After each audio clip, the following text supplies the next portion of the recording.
Mid-Air Nation, it's time to get shocked.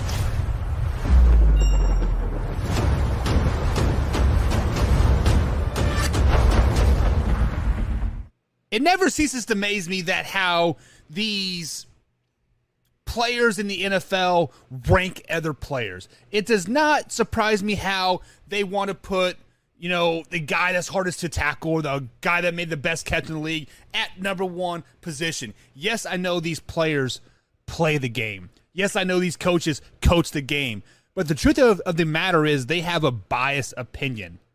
They want to put said running back on top of the list simply because of the simple fact of the matter is that they have to play this guy twice a year and they want to stroke his ego. So when this guy, King Henry, for example, runs over the Indianapolis Colts two times this season, of course they want to put him up at the top, put him at number one ranking in their best running backs of 2022. The reason why I bring this up is because we had a troll, my man Joe Tebow, or however the fuck you say his name, I don't really care. Joe, I'm calling you out personally, my man. You said that the players have put King Henry up at number one, and I said 3 years ago that King Henry would fall off the map. Well, Joe, first things first, Man Hour has only been around for 18 months. Second thing is, King Henry did fall off the map last year. He got injured. That is a part of falling off the map. Yes, he had a great 8 or 9 games in the regular season, but what did he do for the rest of the season? Absolutely nothing, because he fell off the map, because he got hurt. That is falling off the map, is when you get hurt, you fall off the map. This year, we will see how it goes. Sorry, stuttering Odie popped up there a little bit. But, Joe, when King Henry is ranked number one by his peers, that is a complete biased opinion. You have to look beyond what you've done in the past. How can we say that this person is great now because he did this, and this 10 years ago? It doesn't make sense, Joe. It doesn't make sense. That is why JT is the best running back in the league. King Henry is a top 10 running back right now going into 2022. I will give you that. He will not be number one because there's a 1-2 punch now happening in in Tennessee. That is just the way it is, and that's the way it's going to be. King Henry is not the number one running back in the NFL. King Henry is a top 10 running back in the NFL, but he is going to fall off after this season. Like I said, 18 months ago, that he will fall off in 3 years. This is the third year, Joe. He is coming back from injury, Joe. He is going to have a two-headed monster in the running back, Joe. It is... King Henry falls off after this year, Joe. He falls off. Man Hour Nation, are you ready for the best damn radio show on the planet? Man Hour Nation, rise up.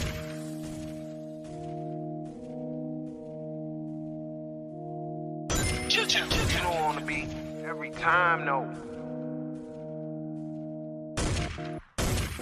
I would like to personally welcome you to Man Hour After Dark. Say that then. Why I bring you the host, Mike, Buck, and Cone. You know who's coming to the stage. Sports talk than what you about to hear right here. I second that. Go.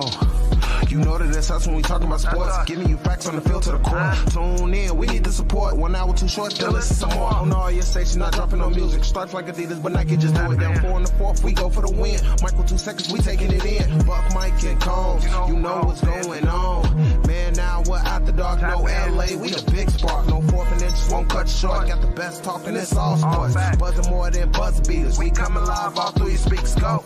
And what is up, Man Hour Nation? Michael Buckasha here with the Man Hour. Be sure to head over to manhourradio.com. Check out the merchandise page, and of course, check out the new and improved blog section over there. I've been some tinkering with the old layout over there, guys. Let me know what you think about it. manhourradio.com/blog is where you can check all the blog section out. We've broken it down to NFL fantasy, and then each by each division. Of course, you still have all the blogs there as well if you just want to scroll through the blogs and see what is happening. But if you want to see strictly about your team, if you want to see what my man O wrote about Orlando Brown Jr. and the Kansas City Chiefs contract situation, simply click on the AFC West.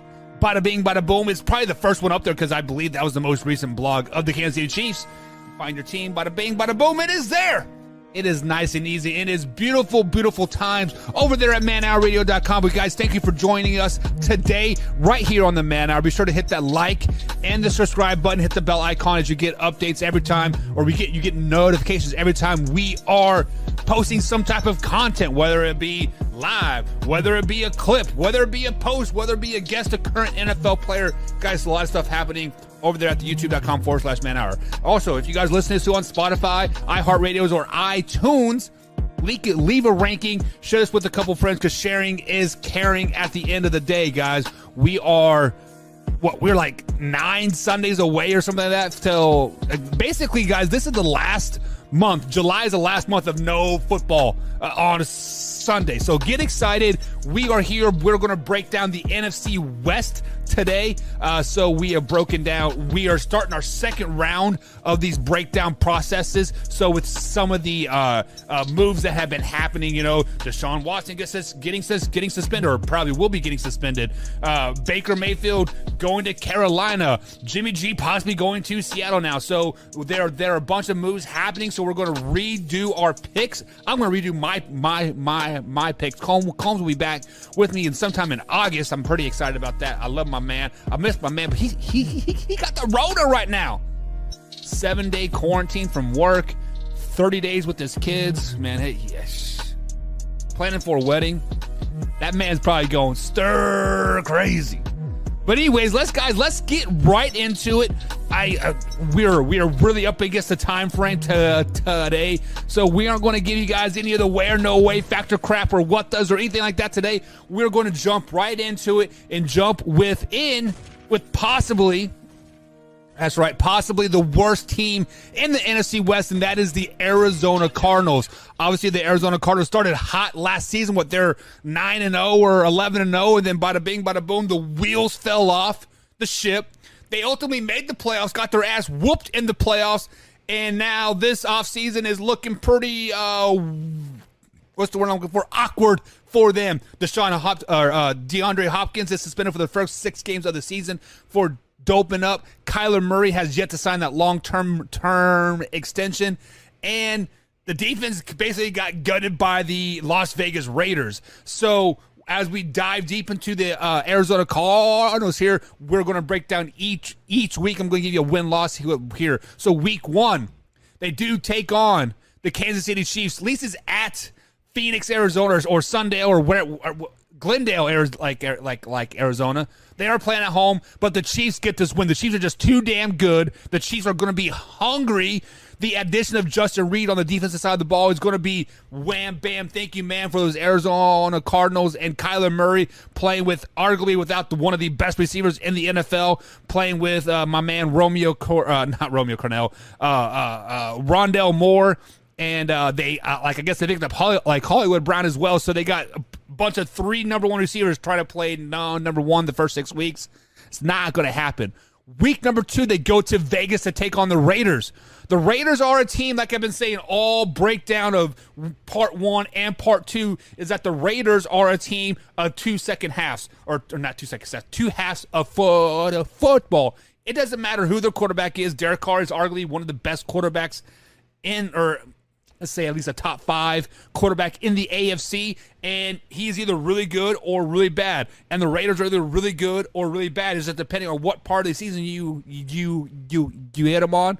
And I think this first part of the season, the first quarter of the season, the Raiders are going to be a tad bit pressing to get Davante Adams the ball a little bit. So I'm going to give the Arizona Cardinals the win over the Raiders week 2 because of that fact that they're just trying to push the ball down the field a lot to Davante Adams, and that's not how the Raiders are built. Week 3, they're taking on the defending Super Bowl champs at home, a divisional game. The Rams taking on the Cardinals. Give me the Rams. The Rams are just too damn good. They basically brought everybody back minus Odell Beckham Jr. and Von Miller, which they're 2 mid-season signings. So really bringing them back is kind of, did you really bring them back or just whatever? But Raiders in this one with a blowout. I'm not even going to break it down. Cardinals fans, you guys only get the bliss of breaking down the Rams game because the Rams are just going to take that and ram it up your booty hole and say, prostate exam. Anyways, week 4. Arizona Cardinals traveling across the pond well, the desert or whatever you want to do. They're taking on the Carolina Panthers. The Carolina Panthers are a team that is very intriguing to me. Now, we have said this before. I've said this on past shows. Is Baker Mayfield going to be the starter? I think he should be the starter, but he probably won't be the starter at least week 4. Maybe 6 and beyond, he might be the starter, but first quarter of the season, he will not be the starter. Sam Darnold is a starter. You are paying a guy $17 million versus $2 million. Who do you want to start? Your $17 million guy to prove that he is not worth it. So that's why I am picking the Arizona Cardinals in this game. Just because of their quarterback play in Carolina right now. And CMC will probably be hurt at this point in time of season as well. Week number 5, Philadelphia Eagles coming to town.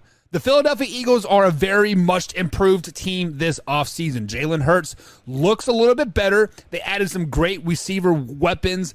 Miles Sanders is a good running back in the regular season, or like as far as real time goes. Now, fantasy, you don't worry about him too much, but they got that 4-headed monster back there in Philly in the running back game. So I'm going to pick Philadelphia to win this Week 5 game over the Arizona Cardinals. And Arizona Cardinals, your season is going back and forth, back and forth, back and forth. Week 6, another division foe. You travel to the 12th man, the home of the 12th man. Is it really the home of the 12th man if A&M had it first?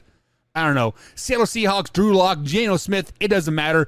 Give me the Seahawks in this game. I do not like the Cardinals traveling up north ever. Now, Week 7, Thursday night game. You finally get your man D-Hop back. D-Hop is back. He is probably a little bit rusty. Definitely not game shape ready. At least you play the New Orleans Saints at home. The Saints are a team that were... Do you trust them or do you not? I had them going 7-10 this season, but many people are clapping at me back out in the comments saying 12-5 easily.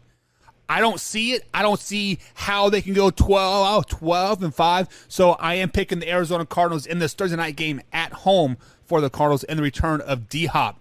Week number 8 schedule is starting to thin out and get a little bit easier. No, it's not. The Vikings, a damn good offensive team there. And then the Arizona Cardinals definitely lost some depth on the defensive side of them, losing Chandler Jones, a huge loss for them. And the Vikings are coming off of a bye week, and they're at home. Give me the Vikings in this one. Week number 9, Seattle Seahawks coming to town. Give me the Cardinals in this one. D-Hop is starting to look like himself. Kyler Murray's finally starting to get acquainted with his long-lost number 1 receiver. Rondale Moore is starting to finally step up and be that strong number 2 that the Cardinals have been needing. Giving us a week number 10 matchup here versus the Rams at L.A. Now, this game is very intriguing to me for 2 things. Or for 2 reasons, I should say. One, because D-Hop and Kyler Murray and that running game is starting to get on track like a little bit. This will be their 4th week together in game situations, and they should be clicking on all cylinders, right? The Rams have already beat them down once this season. I don't see it happening twice. I think this is going to be a very, very close game for the Arizona Cardinals versus the Rams, and I'm going to give the Cardinals the edge in this Week 10 matchup at L.A. because, let's just be honest, the Rams really don't have that home fan base. Call a spade, but that's just the way it is. Two wins in a row here. Week 11, Monday night game. 49ers, FTTB. What the hell does that even stand for, FTTB? For the brand, that's like 3. I don't even know what FTB stands for. That's so dumb. They're at their hashtag. But hashtag FTTB take on hashtag Red Sea on a Monday Night Football. Give me the Arizona Cardinals on Monday Night Football. The 49ers are a team that is either going to be freaking awesome, 14-3, 13-4 type of record, or they're going to be really effing bad. And it all depends on who their quarterback is. If it's Trey Lance, effing bad. If it's Jimmy G, effing good, right? So all signs point to Jimmy G getting shipped out of town, going to Seattle. I think Jimmy G would be a great fit in Arizona. I wrote a blog on it. Check it out at manhourradio.com/bomb blog, I should say. Hey, bud, what's going on, man? High fives. You're hungry? Yeah. Okay, go get a peanut butter and jelly, okay? No. It is on the counter waiting on you. No, kid. Go. You want a popsicle? Yeah. Okay, go get a popsicle and I'll open it for you, okay? I love you. Little man making an appearance here on Man Hour Live. Raw and uncut sports talk is how we do it. What we're talking about now? Oh, yeah, we're talking about how bad the 49ers are going to be. Arizona Cardinals win Monday night. They win. That's all you need to know. They win. Week 12. LA Chargers coming to town. Give me the Chargers. The Chargers are a damn good team. We're breaking down the AFC West tomorrow. And I am just really intrigued by this Charger team of like what's going to happen. Week 13, the bye week cannot come soon enough for them. And it is a late season bye week, so that is even more positive. But with that being said, the Patriots do come into town on a Monday night game. Arizona Cardinals fresh off of a bye. There you go, dude. I'm going to pick the Cardinals simply because of the fact that coming off of a bye week and it's a Monday night game. But the Patriots, are they going to be good? Like, we haven't broken down the AFC East again. We started with the South divisions, and the East will be like one of the last divisions that we do. Actually, the AFC East will be the last division that we do. Like, are they good? Like, they don't have an offensive coordinator yet. Mac Jones is going into a sack. I don't know. This is very, very intriguing to me. Week 15, they travel to Mile High Stadium to take on the Broncos. Give me the Broncos. Not because of Russell Wilson, not because of Jerry Jeudy, not because of Cortland Sutton, because of the home field advantage. It's as simple as that. Playing at Mile High Stadium was very, very hard. You're going from sea level to a Mile High plus. That's tough. Week 16, give me the Bucs. The Bucs are just too damn good. The bright side is that they're traveling from the East Coast to the West Coast. Long trip, long travel. I don't know, but give me the Bucs. Speaking of long trip and long travel, Week 17, traveling to Atlanta to take on the Falcons. Give me the Falcons. That West Coast to East Coast trip is brutal, especially Week 17 in the season. I believe that is New Year's Day, if I'm not mistaken, as well. It's just give me the Falcons in that one. Week 18, Cardinals taking on the 49ers at home. Give me the San Francisco 49ers. I don't think the Cardinals sweep anybody in the division this season. Giving them a 500 record in the division, 3-3, and overall record of 7-10. This season. Cliff Kingsbury finds himself out. Kyler Murray finds himself out. Like, this team after this season is going to look completely different. Kyler Murray is not going to get that long extension that he wants. Cliff Kingsbury is terrible in the second half, and luckily this second half he goes about 500. What it looks like on the surface, yeah. So right under 500, and yeah, that's not a recipe for a winning team. They put so much money into getting D-Hop and, Rondell Moore and those boys and the James Conner. The Cardinals are going to have to cut the head off at the top, and that is either going to involve Kyler Murray and or Cliff Kingsbury at the end of the season. So I do have the Arizona Cardinals going 7-10 this season, 3-3 in the division. That's tough after being, Super Bowl favorites last year, right? Sorry, boys. You guys are terrible. All right, guys. So we just broke down the Arizona Cardinals. If you have any comments, let me know in the comment section below. I will get to them post-show. I don't have the comments pulled up today, unfortunately. But the next team here on the old slate.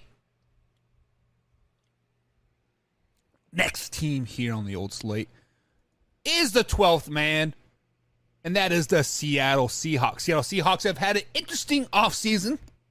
They traded their franchise quarterback and Russell frickin' Wilson to the Denver Broncos. And in return, they got Noah Fant, Drew Lock, and a plethora of picks, giving them a quarterback controversy between Geno Smith, Jacob Easton, and Drew Lock, and quite possibly, bringing in a quarterback like Jimmy G, and they were in the Baker Mayfield sweepstakes for like a little while, but they obviously did not pull the trigger fast enough as the Arizona Cardinals, or sorry, the Carolina Panthers came in and swooped it up. But NFL gods have spoken in week number 1, Monday Night Football. I believe this is the late game, the 10 o'clock game here on East Coast time.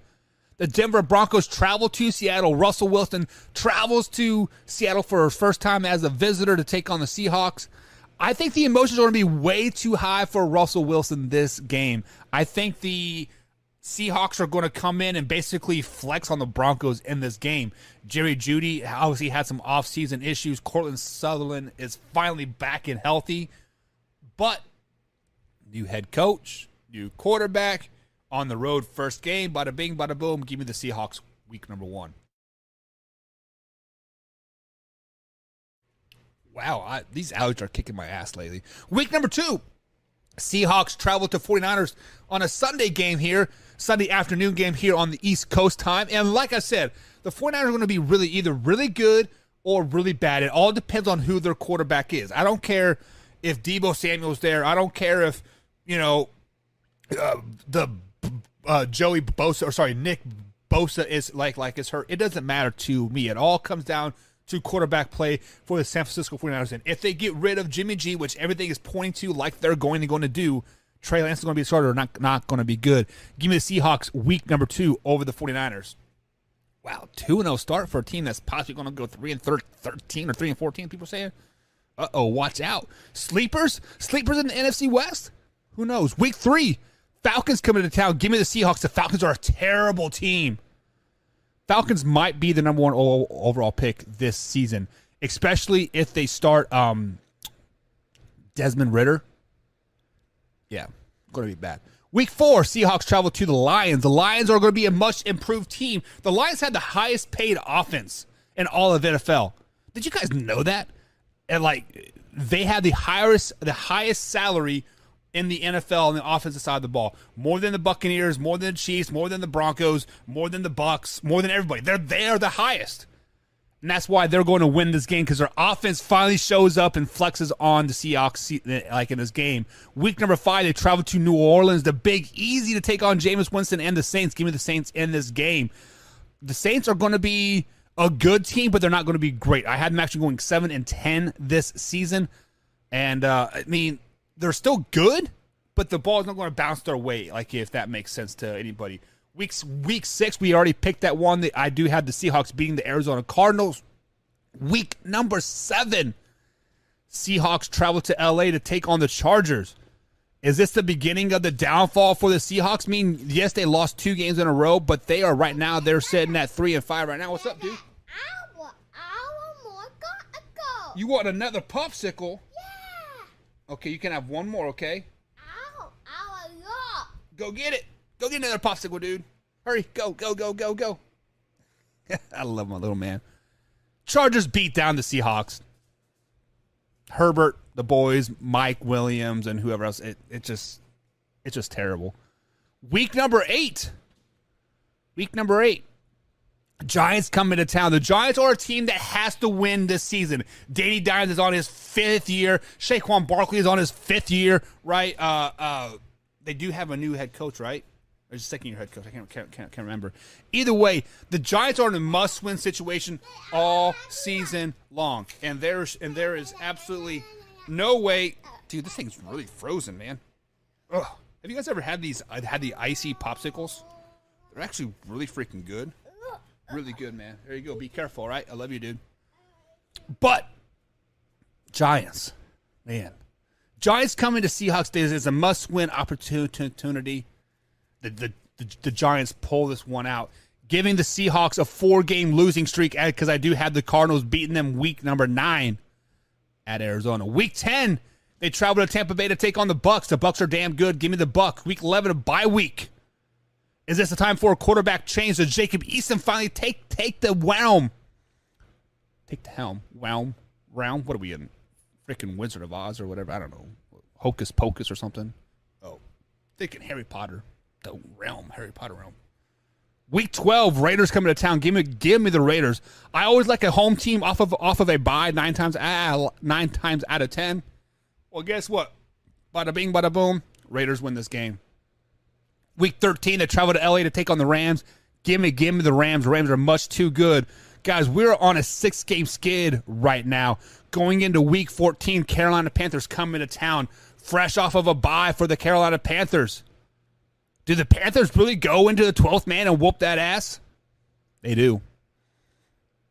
Baker Mayfield will be quarterback by this time. CMC might be healthy. Who really cares? Robbie Anderson has gotten over his little Instagram beef with Baker saying, no. Panthers are a team on a mission right now. Make it a playoff push. They beat the Seahawks. Week 15, 49ers come into Seattle. Thursday night game. This is possibly the worst Thursday night game possibly imaginable. Trey Lance, the worst quarterback in the NFL, versus Jacob Eason, a second week starter in the NFL. Give me the Seahawks that are at home. Week 16, travel to Arrowhead Stadium, Saturday game. I believe this is Christmas Day or Christmas Eve game. I should say. Give me the Chiefs. You're not going to go to Arrowhead in December or January and win. Just not going to happen. Week 17, Jets come into town. What's his name?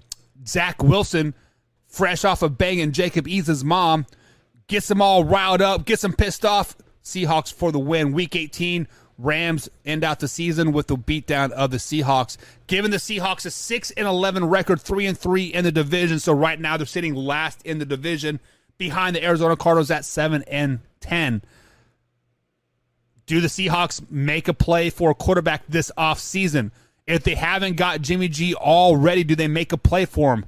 Do they draft a quarterback? Do they look into the Sam Darnold experience, Danny Dimes, other quarterbacks, Jacoby Brissett? There's going to be a plethora of receiver or quarterbacks out there this offseason that they can make plays for. Do they make a play for?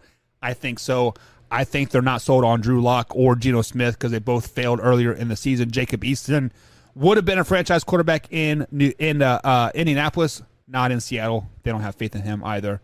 Seahawks 6-11. Guys, get used to this over the next 3 or 4 seasons. This is where we're going to be at a lot, unfortunately. So we've broken down the Arizona Cardinals. We've broken down the Seattle Seahawks. And then now it is time to get into the San Francisco 49ers. That's right. This team was a team on a mission last season. They beat down the Packers. They ultimately lost to the Rams, where they should have beat the Rams to get to their to get to another Super Bowl, but they didn't. But the real offseason question for the 49ers is they lost their offensive coordinator, Mike McDaniels. They don't have a starting quarterback right now. Trey Lance is a quarterback. Jimmy G is probably out. So there's a lot of flux happening with the San Francisco 49ers. Like I've been saying all episode long, they're going to be either really good or really bad. And I am predicting this going to be really, really bad because I think Trey Lance is ultimately going to be the starter for the 49ers, which is completely wrong. They should have Jimmy G. Jimmy G is a championship quarterback when he plays all 16, all 17 games. He leads you to the championship. You want to get rid of that? Whatever. Week 1, travel to Chicago. Trey Lance versus Justin Fields. Give me Justin Fields in this one. Week 2, we had the Seahawks versus the 49ers at home for the 49ers. The Seahawks do win this game. Week 3, let's just go ahead and chalk it up another one in the R in the right column there. As the L column, 49ers traveling to Broncos, Mile High Stadium. It doesn't matter. It is tough to play in Mile High. Russell Wilson, Jerry Jeudy, and the boys are going to go off in this game versus 49ers. Russell Wilson knows that 49ers defense way too well. Nick Bosa's not going to get to me. I'm just going to run the other way. Bada bing, bada boom. It's over. Week 4, Monday night matchup here. Rams coming to town. Do the 49ers really start 0-4? Are the 49ers really that bad? Yes. Yes, they are. With Trey Lance, they are that bad. I don't care who is on the defense. Yes, the defense is going to be top 5. I get it. But you're playing all these high-flying. Rams are the best offense in the league, hands down. Give me the Rams all day long. Week number 5, West Coast to East Coast matchup here. 49ers traveling to Carolina to take on the very good Carolina Panthers team as this is Baker Mayfield's first start of the season. Give me the Carolina Panthers, CMC, and Baker Mayfield and Robbie Anderson. The boys are going to run all over the defense. Week 6. Let's just stay on that East Coast. Let's just make it an East Coast trip. Let's just make some baby mamas over like over there. Take on the Falcons. They get their first win of the season over Marcus Mariota and the Atlanta Falcons and the Kyle Pitts. The Falcons are just bad. Bad. First win of the season, 1-5, going to a Week 7. Kansas City Chiefs coming to town to take on the 49ers. The Chiefs have had a brutal schedule thus far. First 6 weeks of the Kansas City Chiefs, I wouldn't wish that on my worst enemy. But is Trey Lance starting to find his footing here in Week 6, Week 7? Is that defense starting to step up? They could be. It doesn't matter. The Chiefs are the Chiefs at the end of the day, and they win this game. Week 8, they're traveling to L.A. to take on the Rams, fresh off of a bye week. The Rams sweep this series this year, giving the Rams Week 8. Week 9 is a bye week. We are 1-7 right now going into the bye week as Trey Lance as my starter. Do we start looking at Nick Mullins? Do we start looking at trading for Baker Mayfield? Do we look at trying to get Jimmy G back? Do we look at trading for Davis Mills, Jacob Eason, somebody? They look at it, but they don't. Week 10, Chargers come into town off of a bye week, playing at Levi Stadium. Chargers aren't going to win all the games. They will slip up week 10. Week 11, Monday night game, traveling to Arizona. We've already picked this game. I already told you what was going to happen. Cardinals win this game.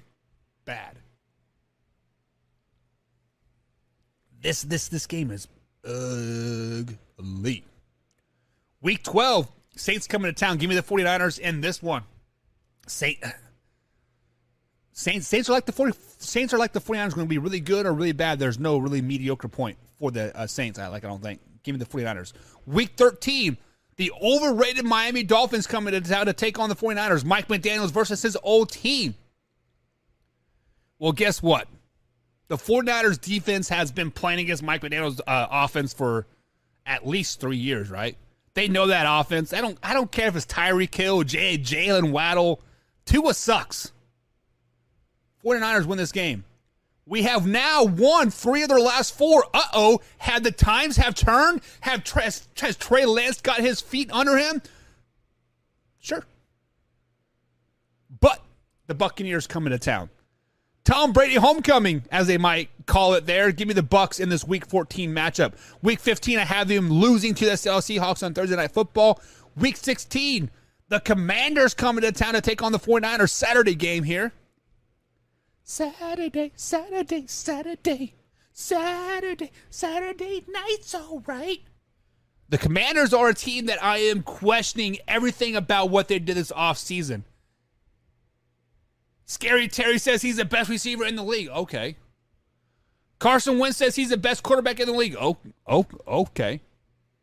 They were interesting of trading Chase Young, their best player on the team. Okay. 49ers win this game. Man. Second half of the season, 49ers fans, if you guys just do that the whole season, you'd be great. Week 17, traveling to Vegas to take on the Raiders. This game's intriguing to me. The Raiders will be battling for a playoff spot. Right now, the 49ers are 6-10. They're out of the playoffs. Give me the 49ers. Spoiler alert. And then the 49ers do beat the Cardinals Week 18. Final game of the season means nothing for either team. Bunch of backups playing. It doesn't matter. Giving the San Francisco 49ers a 7-10 record this season. 1-5 in the division. Ouch. Not last in the division, though. Not last in the division. We do have the Seahawks at 6-11. You are tied for the Cardinals, so if you can somehow squeak a second win over the Cardinals, that'll bump you up into second place. It doesn't really matter. It's not a playoff spot. But hey, it's better than third. But as my man Ricky Bobby says, if you ain't first, you last, baby. If you ain't first, you're last. Speaking of first, That is the next team up here on our NFC West Breakdown. The best team from 2021, and that is the LA Rams. The Rams ran through the gauntlet in the playoffs, and they said, hold my beer. We are Super Bowl champs, and they bought themselves a Super Bowl. What did they do this offseason? They basically bought themselves another Super Bowl. The Rams are great. However, week number 1, another great team, the best team in the AFC, if not the NFL. The Buffalo Bills coming to town to take on the Rams. Thursday night game, opening game of the 2022 season. Rams are getting the Super Bowl rings. There's going to be a lot of pregame festivities, probably like a elongated halftime with Super Bowl show, or not Super Bowl show, but halftime show and all that crap. The Rams know how to handle that. Von Miller's coming back home. He's going to be emotional. Right? Rams win this game. Week number 2, Falcons coming to town. Really? Really? You are the Super Bowl champions and you get the worst team in the NFL? Give me the Rams. Week number 3, travel to Arizona to take on the Cardinals. This is a thrashing, like I said earlier. This is a bend over and let me pound out that booty hole game. It's not even close. Rams week 3, 3-0 start. Week 4, Rams are back on the road. Another divisional game. 49ers. The 49ers are a team that is treading water as a sinking ship early in the season. Give me the Rams. 4-0 start. Now they got their 3 easy games out of the way. Now let's ramp up. Let's go from easy to medium to hard difficulty here. Week number 5, the Dallas Cowboys coming to town. America's team. My Super Bowl pick for 2022. I said it. Super Bowl, spoiler alert, Dallas Cowboys. Super Bowl, baby. Cowboys beat down the Rams week 5. Giving them the Rams give them the loss that they need to catapult themselves to be good things for the rest of the season. Week number 6, Baker Mayfield comes into town, taking on the Rams. I believe this is Baker Mayfield's second game that he'll be starting to the Rams when this one. Giving us an early bye week, week number 7. Week number 8, we're back at home, taking on the 49ers. This is another beatdown. The 49ers are terrible. The whole division is terrible. You know how a couple years ago we were talking about the NFC East? Sorry, the NFC least. Now it's the NFC West least. Whatever. At least you guys had the Rams. The Rams are good. Week number 9, a great matchup. LA travels across the Rocky Mountains, across the Kansas Plains, across the Ohio Valley, heads south on 65 to Tampa Bay to take on the Buccaneers. The Bucs win this game. Long road trip for the Rams. The Bucs want their revenge. I had the Bucs going undefeated versus the West this season. Crazy. Week number 10. This is another loss for the Rams. The Cardinals. The Cardinals always play the Rams well. Not great, but well. The Rams are still licking their wounds off of that loss over the Bucs. They're like, man, this kind of sucks. What's going on? The Rams have now lost 2 of their last 5, 2 and 3 of their last 5. Going into Week 11, they travel to the Big Easy to take on the Saints. The Saints win this game as well. 2 and 4 in the last 6. Then Week 12, you travel to Arrowhead to take on the Chiefs. What is going on? You guys turn things around. You beat my Kansas City Chiefs. Week number 12. Week 13, back at home. Seahawks coming to town. It's Jacob Eason time in Seattle. It's not even close. Win.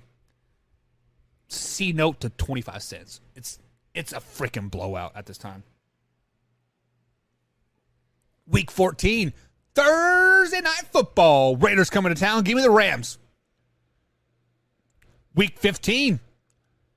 Fresh off their bye week, you would travel to Lambeau to take on the Green Bay Packers on Monday Night Football. Man, this schedule's not easy for you guys.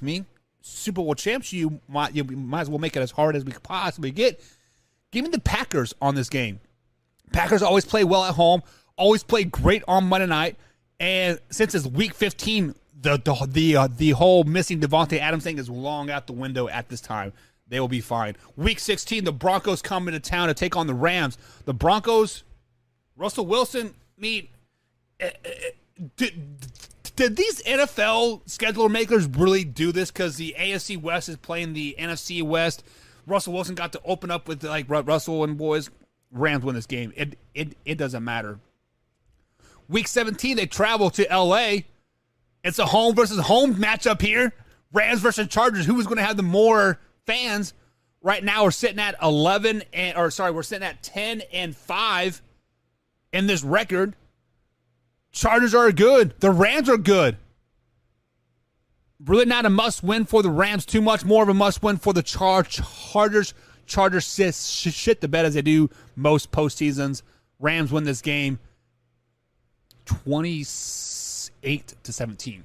Week 18, back on the road versus Seahawks and another beatdown, giving us a 12-5 record for the LA Rams. First in their division, obviously, but is it good enough for a playoff first round bye? Probably not. The Bucs are going to be really, really good. The Packers are always somehow to get 15 wins somehow, some way. But 12-5, definitely, I feel that's at least probably top 3, if not top 2 in the NFC playoff rankings. But winners of the NFC West at 12-5, 5-1 in the division, 7-2 at home, 5-3 on the road. Not terrible at all. Not terrible at all. All right, guys. So short and sweet show tonight. I'm kind of on a time crunch a little bit. Football season has officially started here in the Buckheister household, and we're doing practice till 9 p.m. at night. So I had to pre-record this, and starting August, I'll be live Wednesdays for sure. Like we'll be here 4 days a week. Don't you worry about that. No more MIA Buck. We are back. We are live. We are raw. This is Uncut Sports Talk at Man Hour Sports Network. manhourradio.com. Guys, check it out. Hit the subscribe button. Hit the like button. Share it with a couple friends. I love you as much as you love me. Fuck these allergies. We'll see you guys next time. Bye. I'm going to put it to you like this. It doesn't matter if the Kansas City Chiefs just squeak into the playoffs or just run over all of the AFC. They are hands down the ultimate Super Bowl favorites. It doesn't matter if they barely get in or if they stomp the AFC West repeatedly year after year after year. They are Super Bowl favorites as long as Andy Reid and Patrick Mahomes and Travis Kelce are on this team. I don't care if Tyreek Hill has shipped off to Miami. I don't care if Honey Badger went back home to New Orleans. I don't care if Orlando Brown Jr. wants a $500 million contract. It doesn't matter. The Chiefs will reload and be perfectly fine this year and beyond. Patrick Mahomes, Travis Kelce, and Andy Reid, they are a trio not to be fucked with. That's what it comes